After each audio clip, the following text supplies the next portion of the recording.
C'était la plus grande erreur de sa carrière. À la Coupe du Monde 2006, Zinedine Zidane disputait la dernière compétition de sa vie avant la retraite. Il voulait soulever le trophée une dernière fois. Le monde n'était pas prêt à lui dire adieu. Et c'est pour ça que le génie français a livré l'une des plus grandes performances de l'histoire de la Coupe du Monde. Zidane ne jouait pas seulement avec ses pieds, il jouait avec son cœur. Sa magie était intacte. À 34 ans, il donnait l'impression d'avoir encore 20 ans. En quart de finale, il affronte l'équipe la plus redoutée du tournoi, le Brésil. Mais comme toujours dans les grands rendez-vous, Zizou sort une masterclass absolue et élimine les champions du monde en titre. En finale face à l'Italie, Zidane obtient un pénalty très tôt dans le match et en face se tient le meilleur gardien du monde à l'époque. Sous les yeux du monde entier, il tente une panenka. Le ballon frappe la barre et franchit la ligne. Un geste de génie, une folie que lui seul pouvait oser.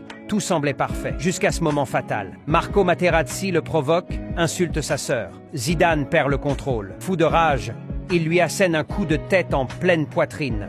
L'arbitre n'hésite pas, carton rouge. Zidane quitte le terrain et passe devant le trophée de la Coupe du Monde sans pouvoir le toucher. Un instant terrible, parce qu'une seule erreur a brisé ce qui aurait pu être une carrière absolument parfaite.